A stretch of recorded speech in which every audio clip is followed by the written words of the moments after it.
Today we're making some of my favorite crackers, and those are dates and golden raisins with nuts and seeds. They come together quick. They're beautiful for presentation, but they're so fun and so crunchy. So thank you for joining me. Let's get started. We've got all of our ingredients set up. Our golden flax, 2 kinds of flour, raisins, nuts, baking soda, honey. Got it all. So let's get started. I've got 1 cup of whole wheat flour. I've got 1 cup of pastry whole wheat flour, and that is ground a little. That's a different kind of wheat, a different color actually, and it's ground a little different, a little finer. And we've got 2 teaspoons of baking soda.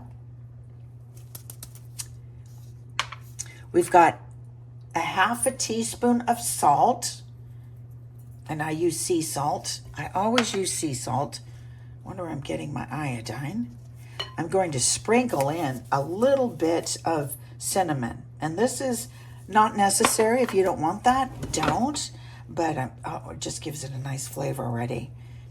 Okay, and then I'm going to scoot that over and start bringing in our wet. Oh, excuse me, first I want to cut my dates up. So we're gonna, a combination of the fruit is you're gonna want 1 cup. So I'm going to do a combination of dates and raisins because they're both so beautiful. So those 2 will add up to be 1 cup. So if you were doing fruit, dried strawberries, or, did a strawberry banana, you could do half a cup of each. So I kind of wanted to just kind of cut these a little bit, but I don't want them super small because the beauty of these crackers is when you cut them ultra thin to go in the oven the second time for baking, you want to see the beautiful nuts and seeds inside. So you don't want everything chopped up, but you do want it chopped up that you can get enough into each little pan.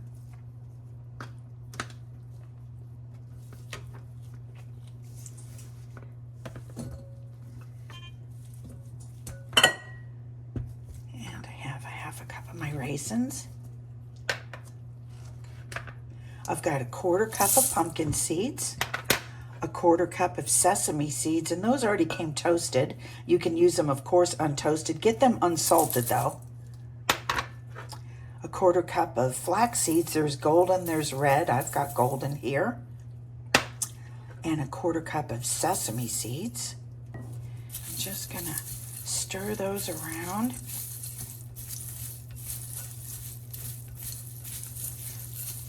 And I'm going to add my 2 cups of buttermilk, measured buttermilk. If you don't have buttermilk, take a Greek yogurt and add it to some whole milk, thin it out.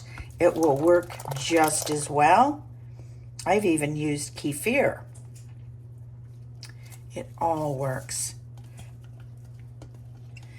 And when it bakes, it just gives it just a little bit of, not a sour flavor, just you want to add dimension to things, right? So we're adding some dimension.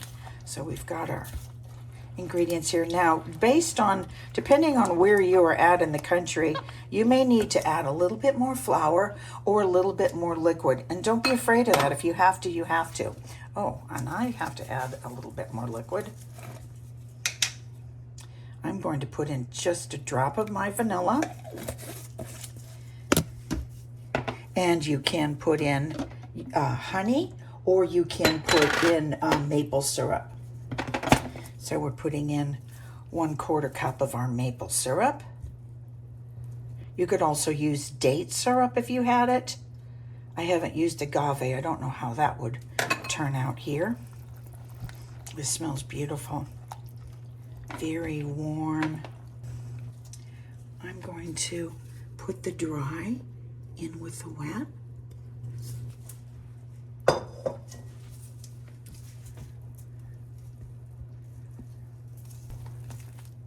And I am using cashews. I just thought with the gentle raisin and the gentle date, This is a batter, so you do want to stir it. There's no eggs, so don't worry about things not being incorporated.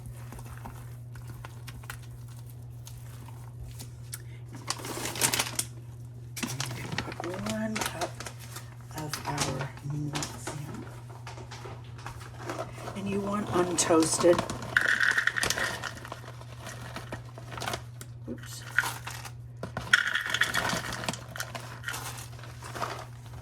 See, isn't a batter like this so much more satisfying than something you'd get at the store that is refined flour and just made about 9 to 12 months ago? And yeah, with some strange oils. God knows what they're doing to those oils. And we are ready to put in our little greased pans. Here are my handy little cake pans.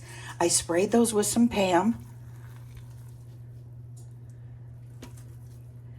This is a 1/2 cup measuring, so we'll just go around the bend to make sure they get all as even as they can.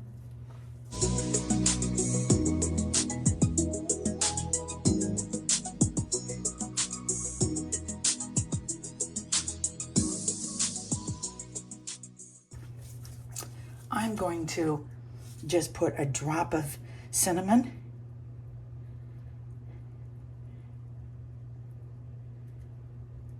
Cinnamon goes so well with dates and raisins.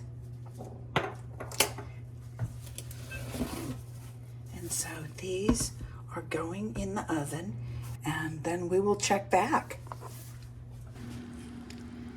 I put them in the oven and I kind of move them apart so they all can get air and breathe. Okay, I'm going to grab those from the oven.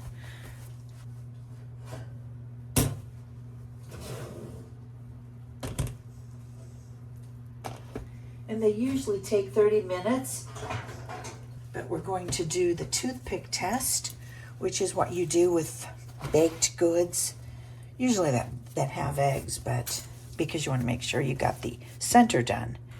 But see, that came out clean. Use a clean toothpick each time. Came out clean.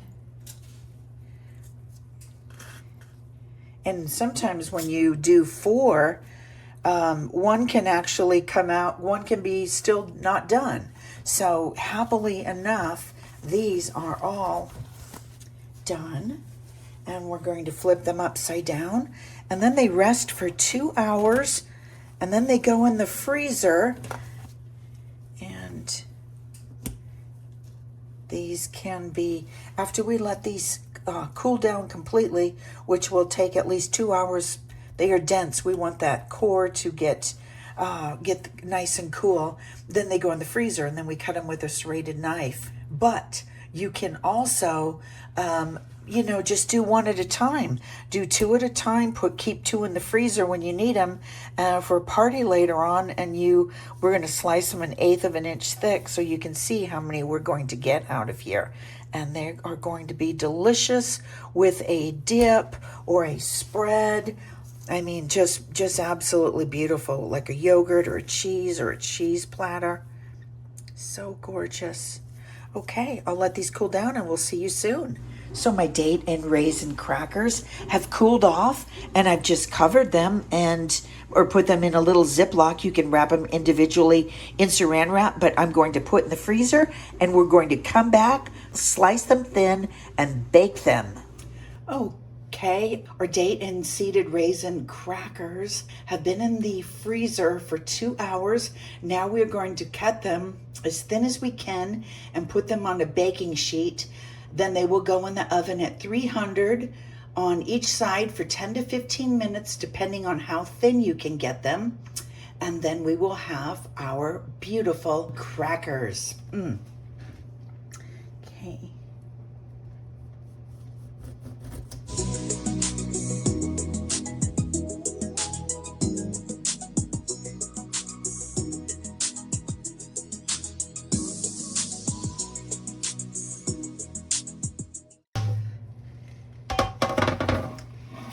different flavor.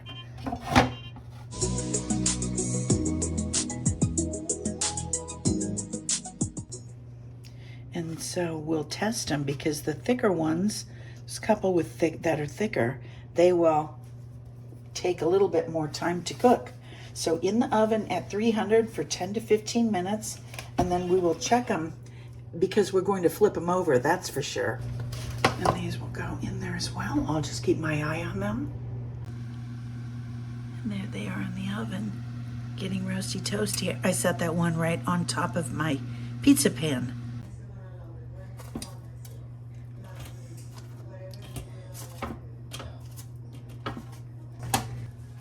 And these are going to go back in the oven for about 3 to 5 more minutes.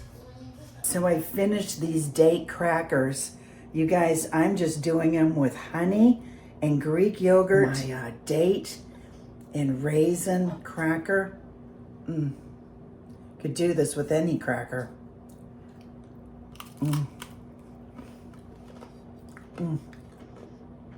It's delicious.